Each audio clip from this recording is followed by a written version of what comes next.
इस वीडियो से हम लोग एक नई सीरीज को शुरू करने वाले हैं 67 बीपीएससी प्रीलिम्स के लिए। जो जो टॉपिक को आपको बिल्कुल भी मिस नहीं करना चाहिए उन टॉपिक को मैं यहाँ पर शॉर्टलिस्ट करके दूंगा और आप उसको रिवाइज करेंगे।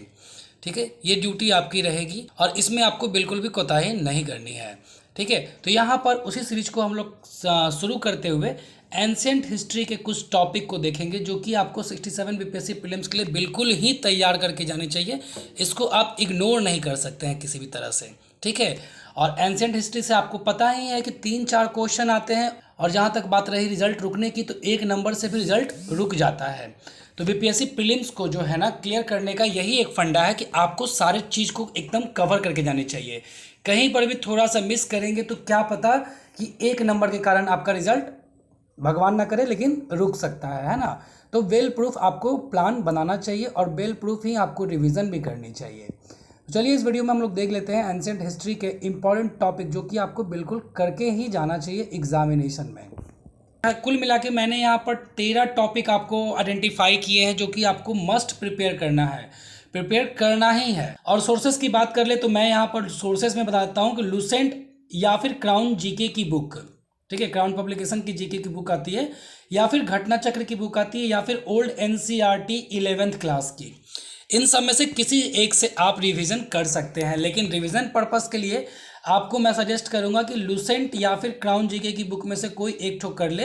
मैंने भी जो है लुसेंट की बुक से ही एंशिएंट हिस्ट्री को प्रिपेयर किया था। तो पहला टॉपिक इसमें आता है वेद, जिसमें ऋग्वेद, सामवेद, अर्थवेद, यजुर्वेद आते हैं। तो इस टॉपिक को आपको अच्छे से क्लियर करना है क्योंकि इसमें से एक क्वेश्चन आपको मिल सकते और मिलते ही हैं। उसके बाद सेकंड टॉपिक है आपका विदेशी यात्री और लेखक, जो भी बाहर से आए थे एंशिएंट टाइम में हमारे इंडिया को विजिट करने के लिए। उन्होंने कुछ बुक्स लिखी थी और वो कब कब पीरियड में आए थे, ये सारी चीज़ें इंपॉर्टेंट है। जैसे कि यहाँ पर है फाहियान, तो फाहियान कब आया था, फाहियान कब किसके शासनकाल में आया था, कहाँ कहाँ घूमा था, ये सारी चीज़ें आपको पता होनी चाहिए। वेनसंग के बारे में भी वही है कि वेनसंग के बारे में भी आपको पूरी तरह से पता होना चाहिए। तो लोग क्या करते हैं कि वेनसंग के बारे में तो पता होता है लेकिन फाहियान के बारे में भूल जाते हैं। फिर इब्न बतूता है, अल-बरूनी है, तो इन सबको भी आपको अच्छे से पढ़ना है। तो विदेशी यात्री और लेखक, तो इसमें भी से क्वेश्चन जो है लगभग रहते ही रहते हैं। इसके बाद मोस्ट इंपॉर्टेंट टॉपिक सिंधु घाटी सभ्यता, इंडस वैली सिविलाइजेशन। इसको आप क्या करेंगे कि लुसेंट की बुक से तो करेंगे ही करेंगे, उसके अलावा आप जो भी सोर्सेस फॉलो कर रहे हैं वो कीजिएगा, लेकिन एनसीईआरटी 11th क्लास की ओल्ड इस वाले से आप एक बार इसको ज़रूर देख लीजिएगा अगर पॉसिबल है आपके लिए। तो नहीं पॉसिबल है तो केवल लुसेंट को ही अच्छी तरह से पढ़ लीजिएगा, घटना चक्र को पढ़ लीजिएगा, जो भी आप फॉलो कर रहे हैं उसको अच्छी तरह से पढ़ेंगे, लेकिन सिंधु घाटी सभ्यता को पढ़ेंगे और इससे एक क्वेश्चन डेफिनेटली रहता ही रहता है आपका। ठीक है, 2 भी रह सकते हैं, लेकिन ये वाला आपको बिल्कुल ही इम्पॉर्टेंट है और बहुत ज़्यादा आपको रिवाइज करने की ज़रूरत है क्योंकि इसमें बहुत ज़्यादा कन्फ्यूज़न भी होता है। इतने सारे सिटीज़ थे, कौन सिटीज़ के किनारे क्या क्या चीज़ें पाई गई थी, ये सारी चीज़ें आपको एकदम याद होना चाहिए।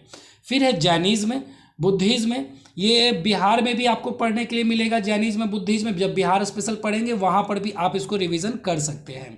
तो जैनिज़्म और बुद्धिज़्म से भी आपको एकदम क्वेश्चन आपका एकदम डेफिनेट रहता ही रहता है। उसके बाद आता है मगध एम्पायर, मगध साम्राज्य, चूँकि ये बिहार की है तो इससे क्वेश्चन आपका रहेगा ही रहेगा। तो मगध एम्पायर, मौर्य एम्पायर यानी मौर्य साम्राज्य, गुप्ता साम्राज्य, ये तीनों जो साम्राज्य हैं बिल्कुल आपको एक एक लाइन और इसकी स्पेशली शासन व्यवस्था की, इसमें कर कैसे लगते थे, कितना बटा हिस्सा कर लगता था, उनकी शासन प्रणाली कैसी थी, किस किस तरह के कर लगाए जाते, कितनी तरह की मिट्टी पाई जाती थी, ये सारी चीज़ें आपको यहाँ से पढ़नी है।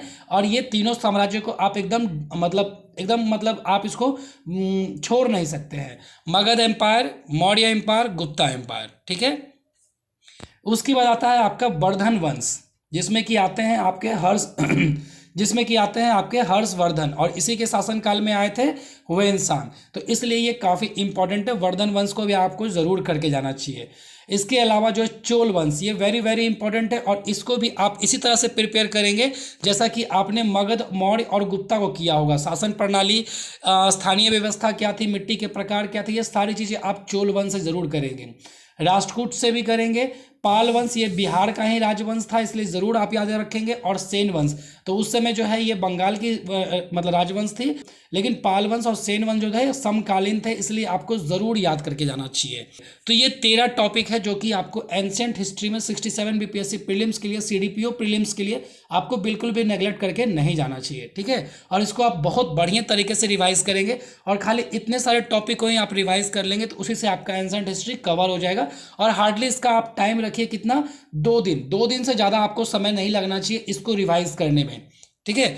2 दिन से ज़्यादा आपको समय नहीं लगना है। और इसके अलावा कुछ छोटे मोटे राजवंश है जैसे गुर्जर प्रतिहार वंश, परमार वंश, चौहान वंश, ये सब है। तो इन सब के सबसे प्रतापी राजा, ठीक है, सबसे प्रतापी राजा देख लीजिएगा।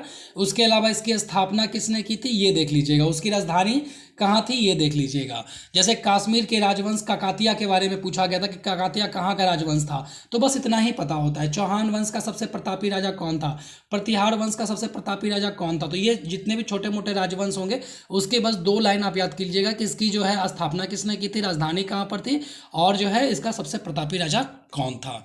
तो इतने सारे टॉपिक को प्रिपेयर करेंगे तो एंशिएंट से मुझे नहीं लगता है कि आपको क्वेश्चन छूटने वाले हैं। सभी क्वेश्चन को आप अच्छे से कवर कर सकते हैं। इसी तरह से मैं आपको सब्जेक्ट वाइज टॉपिक प्रोवाइड करवा दूंगा और एस्टिमेटेड टाइम भी आपको बता दूंगा कि कितने दिन में आपको ये रिवाइज करना चाहिए।